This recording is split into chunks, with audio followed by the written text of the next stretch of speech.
feel your max with Brooks Running and the all-new Ghost Max 2. They're the shoes you deserve, designed to streamline your stride and help protect your body. Treat yourself to feel-good landings on an ultra-high stack of super comfy nitrogen-infused cushion that takes the edge off every step, every day. The Brooks Ghost Max 2. You know, technically, they're a form of self-care. Brooks, let's run there. Head to brooksrunning.com to learn more. How do you feel great on vacation? Like really good? Easy. You go to Aruba. You'll spend your time relaxing on cool white sand beaches and floating in healing blue water. You'll immerse yourself in natural wonder and find your center on an island where things move at your speed. You won't just feel great, you'll feel relaxed, renewed, and ready for life. That's the Aruba effect. Plan your trip at aruba.com. Hello, and welcome back to Peak Northwest, an outdoors and travel podcast by the Oregonian and Oregon Live, dedicated to the adventure and exploration of our beautiful Pacific Northwest. I'm your host, Vickie Connor, and on this podcast, we take you to some of the most beautiful and interesting destinations in our region, discussing where to go, what to do, and places to see. And today we are jumping into the Columbia River at Cascade Locks to talk all about the Columbia River cross-channel swim. Joining me to talk about this adventure is video editor at the Oregonian, Teresa Mahoney, back again on the podcast. Teresa, welcome back. Thank you. I'm back, baby. Thanks for having me. So, Teresa, before we get started talking about this event that happened pretty recently, what experience do you have, if any, with swimming around like the bodies of water around Portland, the rivers, the lakes around? Have you been in and dipped your toes in? So I have gone floating. I have kind of, more like waded. I would say distance swimming is not something I've really done in Portland and Oregon's local waters. So no, I wouldn't say distance is anything I've done before really in an outdoor body of water. Yeah. Besides like a pool, For sure. And I kind of was the same way up until about a year ago. I have a paddleboard, so I've participated in like the Witches paddleboarding event that's happened in Portland. But up until maybe November of 2023, I hadn't really had any experience with long distance swimming, and I couldn't really even swim across a pool. So that's where I was just a few months ago. That's where I am now. Flashback to just a little over a week now. I swam in open water across the Columbia River for this event. Which I am highly impressed by, so I'm very curious to hear all about it. Yeah, I'm surprised I didn't black it out because it was truly an event. So let's get into it a little bit because, this is something that a lot of people participated in, and it's been going on for so many years, and I had no idea about this up until actually Jamie Hale mentioned it in a meeting a few months ago. Essentially, the Columbia River Cross-Channel Swim, formerly known as the Roy Webster Swim, happens in the Gorge. This year was the 80th year of this event, and essentially 350 people board onto the sternwheeler at Cascade Locks. In prior years, this event has been held at Hood River. And all these swimmers board onto a sternwheeler boat, and the boat takes you out to the Washington side of the river. Again, this is at Cascade Locks. People in groups start to jump off the sternwheeler, and you swim just about 1.1 miles back to shore at Cascade Locks. It's a pretty fun event. Some people do it more for the athleticism. Some people, go with friends and, take their time to do it. But it's something that people look forward to every year. So that sounds fun to some. It sounds fun in theory, I should say. But as someone who, as I mentioned, is not like a distance swimmer, especially in the quote wild of nature, what does a mile feel like, I guess? Like, do you have any sort of comparison to that in like pool laps? And like, how long does that take? Some like, yeah, what's it going to feel like if someone were to do that? Yeah. I should note that this swim is something that, had I not been taking swim lessons since November of last year, is not something that I would have signed up for, nor do I think I would have been able to complete. So I will So say this isn't that like 24-hour fitness lap swimming is what you're saying. no. Well, it depends. If you're a 24-hour fitness lap swimming all the time, I think Okay. you But could be there's well no waves. prepared. There's no waves at the 24-hour fitness lap swimming. Yes. Yeah. This is a swimming event where you should have some open water swimming experience going into it. This is not something where you should be like, oh, this sounds fun. Like, I'm used to pool swimming. Let me just make this quick transition. This event this past year, specifically, it was pretty windy. So there were some waves involved that, if that's something that you're not used to, even someone like me who has had open water swimming experience, the waves were a lot. The waves were a lot. Yeah. But 1 mile is something that I would say could take anywhere from like 35 minutes up to, an hour 15 minutes is, I would say, in general, the time frame you're looking at. Okay. And so what exactly, could you talk a little more about open water swimming? Like what is someone going to feel that's different from, just swimming in a pool or whatever, like currents or like gear needed, that kind of thing? Yeah. Open water swimming is interesting. You can just go in your swimsuit. They give you a swim cap at the event, and then you bring your goggles, and you could do it just fine, just like that. Um, Especially at this time of the year, the water was around 70 degrees, so pretty warm that's still. good. Yeah. Definitely warmer than what the air felt like outside. Okay. I was a little worried as we were standing and checking in. I was starting to get a little cold, even with my wetsuit on, which I chose to wear. So that's something you could also do is there's many different brands of wetsuits, but there's wetsuits designed specifically for open water swimming. They're specifically made to give you that motion in your shoulder, and also some breathability. And it's just nice. It's an extra layer to have. It also makes you more buoyant, which will help you move through the water a bit quicker, staying closer to the top of the water. Depending on your form, you could drag more if, the way that your stroke is or your feet are dropping and where your head is located. So I chose to do it with a wetsuit, the swim cap, and your swim goggles. And the major differences with open water swimming versus swimming in a pool is that you have a lot more of an area to potentially go off course. Okay. So something with open water swimming is, checking what people call sighting while you're swimming. You're turning your head side to side.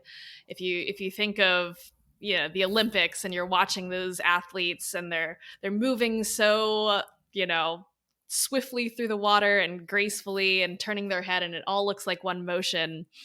With open water swimming, you also have to make sure you're going in the right direction, staying on course, all of those things. That which sounds means important. yeah which means sometimes like looking straight ahead and picking your head up and not trying to do that too much, because that'll sink your legs and make you go slower. All that being said, though, at this event specifically, what was great was that they had volunteers on paddle boards and kayaks, essentially lining the route that you were supposed to go from the boat to shore, so that you would stay on course and not go completely downriver. If you aren't checking or sighting where you're going, you could easily move with the current and go to a different area than you're supposed to. But it was really nice because even, some people were still doing that and the volunteers would track people down and, be like, oh, back this way, back this way.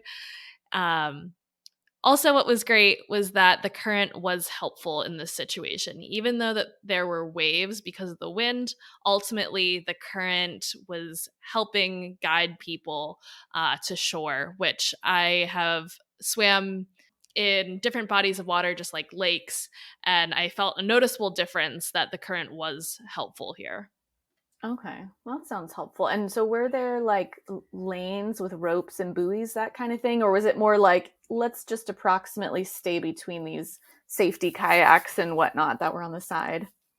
It was essentially the kayakers and the paddleboarders were creating an alleyway for you to go Okay. down through the water. So they were on either side of what you were supposed to swim Okay. down. So essentially creating a lane, but there weren't ropes or buoys. You just made sure, as you're taking your breaths, that there you can see people on either side of you and try to stay in between that. And it helps because, like, when you do notice you're getting close to a kayaker or a paddle boarder, it's like, okay, I'm starting to veer off to this side. Mm-hmm. Let me get back towards the center mark. Okay. And would you say everybody, like, was there enough distance basically between you and other swimmers? Yes. Sometimes you did get close to other people, but the way that they had this event organized is that when you arrived, you checked in, and they checked people in groups of 10, and your group number was on your swim cap. And Oh, so nice. once you went onto the boat, they would call out your group. And, I think they had upwards of 40 groups of Oh, 10 people. wow. Not quite that many. I think official count was 350 swimmers. So that's a lot of That's people a to decent size organize. event. Yeah. Yes.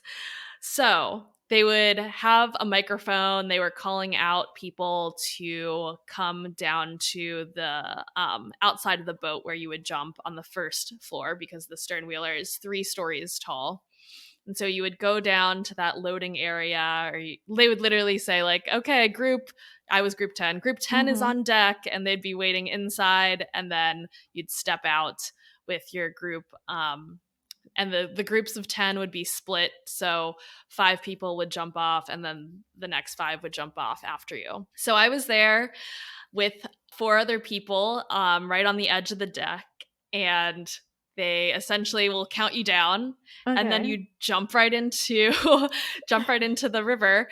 And from there, you go at your own pace. There's Mm-hmm. no specific rush, It's not a because they were race. Yeah. no, it's not a race, because there were so many people there. You're not going to feel super rushed, because for me at least, I had 30 groups going after me. So I didn't feel like I needed to hurry up, or else the event was going to be done and Yeah, I hear over. that last one in the water. Everyone's cheering for Vickie. So, given the number of people there, I definitely had some occasions where I was swimming really close to other people, but ultimately I liked that feeling, knowing that there were others nearby experiencing the same waves crashing into their face and Yeah. all that good stuff. So how would you say everyone did? I mean, did you mostly stick with your group? Were people completing in the time frame, and like, does it seem doable? Like, yeah, tell me about how others did. Yeah. So again, I will emphasize that this is an event for people who have intermediate to advanced swim skills and open water experience. The the event is open to kids as well. I believe starting at age 10 to 14, you must swim with an adult, and then over that age, you're fine to swim by yourself. But I'm not sure I would bring my kid to this. It was especially Well, the as waters, it sounded, were pretty choppy this time. Maybe it wouldn't be as bad if it were less wavy, I yes. guess. Yeah, so maybe the wind itself was the main issue here. And again, I this is my first year doing it, Mm-hmm. so I can't speak to prior years. But they have those safety kayakers and paddleboarders out in the water. that you can signal if you need help. In addition to that, they also had the sheriff was in the water on a boat. They had search and rescue people out on boats and jet skis with like rafts. So if you were in distress, you could get help here. This was a situation where the first groups were jumping off of the boat. I was on the second floor of the sternwheeler looking down to just like see and get a view of people doing this. There were some people who jumped off the boat and immediately had to be rescued. Okay. Because I think also this could be a very intimidating thing if you aren't properly prepared, or if you, again, you don't have any experience swimming with like waves hitting you.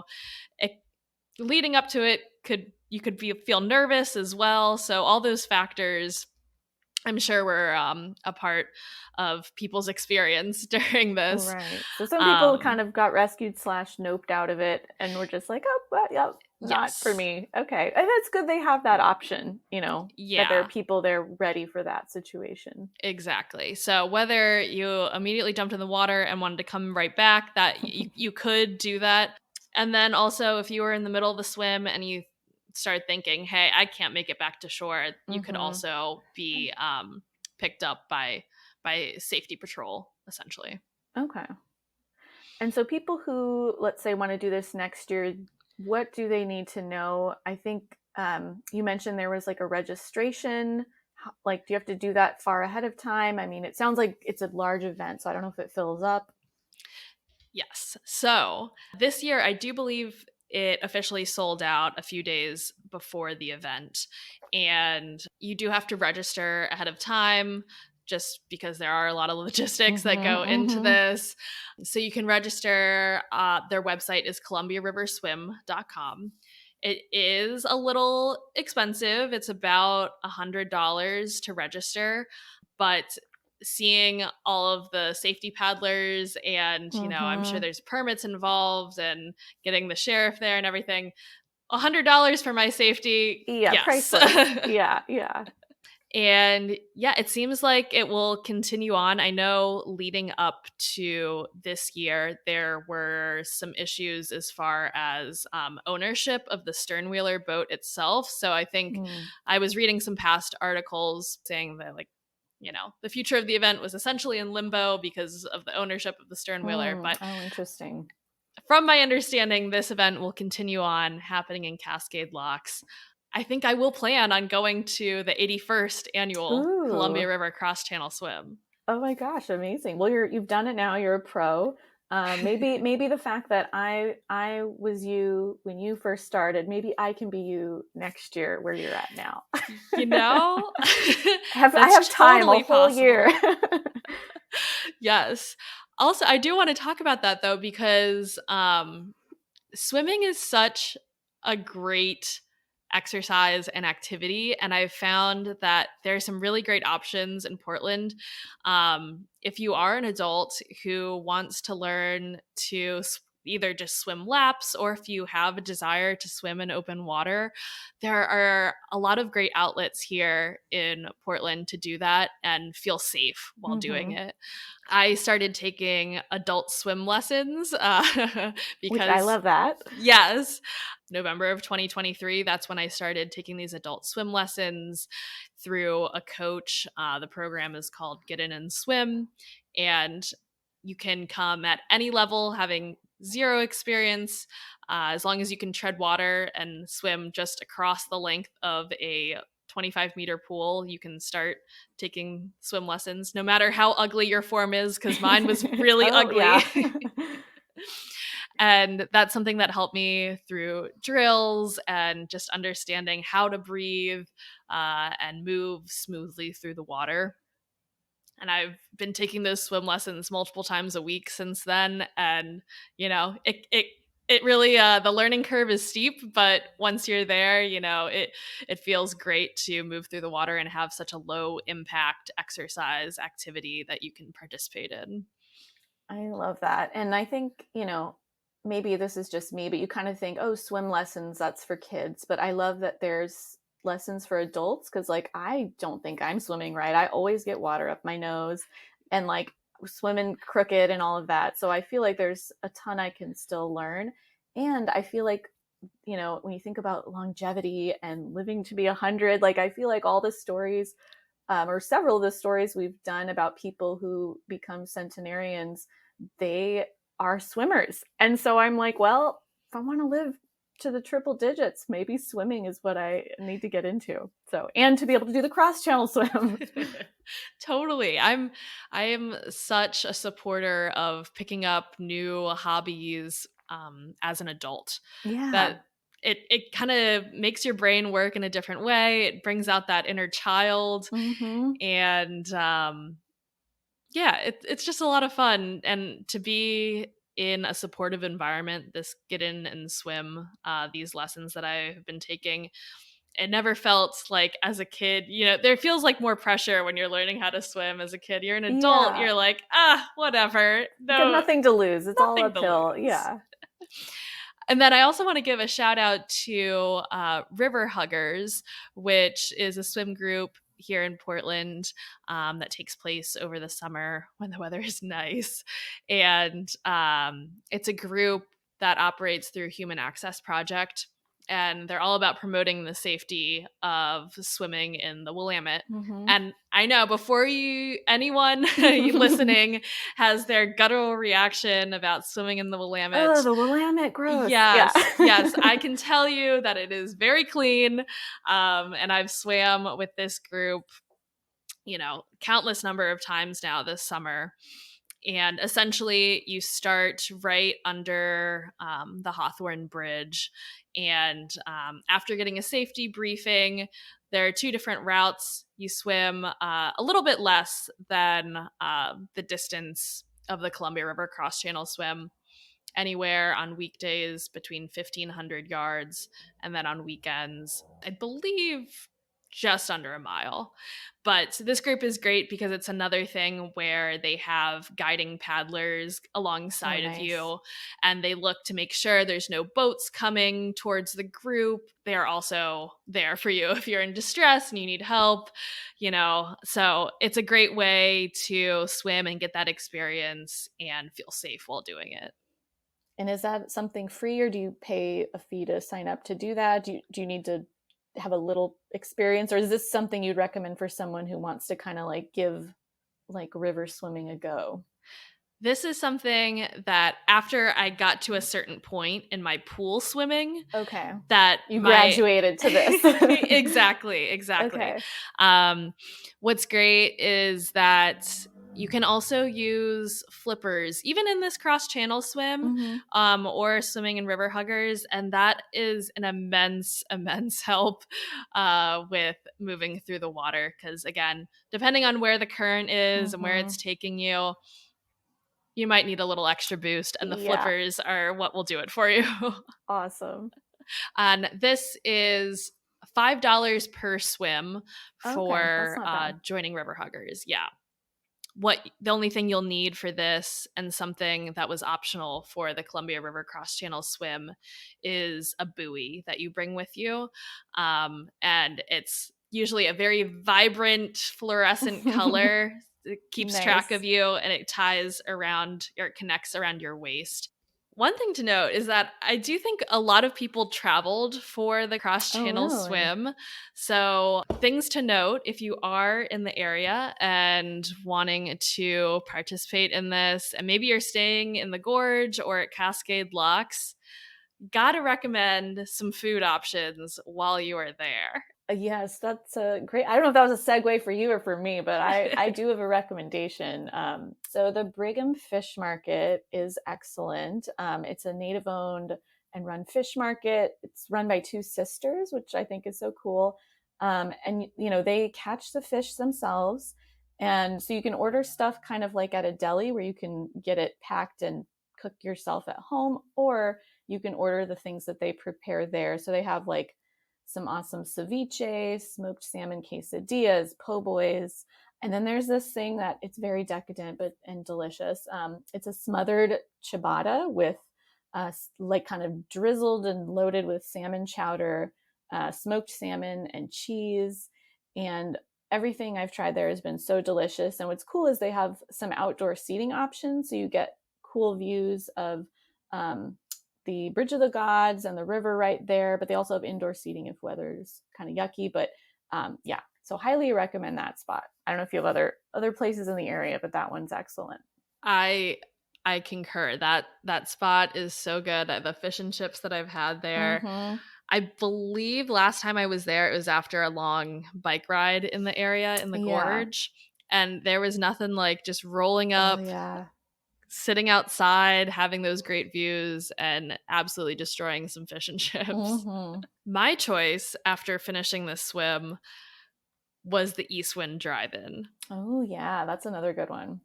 You know, famous place here for their soft serve. Oh yeah, the like foot tall soft serve. Yeah. Yes, exactly.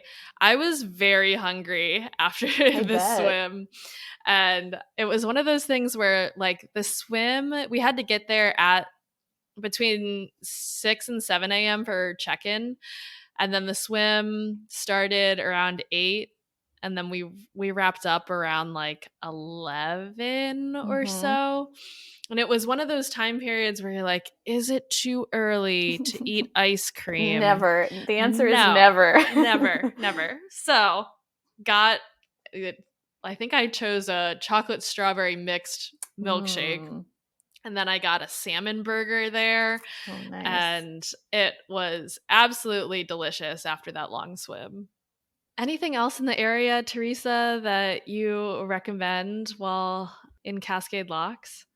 Oh man. I mean definitely the Brigham place. I mean just like it's, you know, in the gorge area, so there's just so many. I mean, if you've already done the swim, you might just want to like go home and go to sleep, but you have it in you. There's a bunch of waterfalls along the, you know, waterfall corridor, as it's so called, on the gorge on the way back to Portland, if that's where you're heading. So you could and a lot of them are accessible by the road, so you can just kind of pull in, park, hop out, maybe hike a very short distance and see some gorgeous waterfalls on your way back.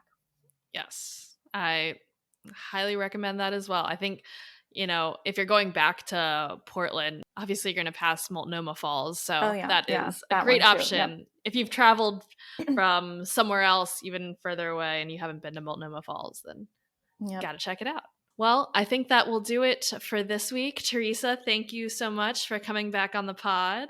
It was a pleasure. Until next time, you can watch our videos on the Oregonians YouTube channel and view all of our travel and outdoors coverage on OregonLive.com/travel, as well as HereIsOregon.com. Please leave us a rating or review if you enjoy the show. And if you want to support this podcast, as well as our local journalism, please consider a subscription to Oregon Live. You can find details at OregonLive.com/pod support. Also, if you're a fan of the show and you're interested in potentially sponsoring it, you can get in touch with our marketing people at advertise@oregonian.com. This episode of the show is produced by me, Vickie Connor, alongside Teresa Mahoney. Stay safe and happy travels, everyone. Until next time, we leave you with this 10 seconds of Zen.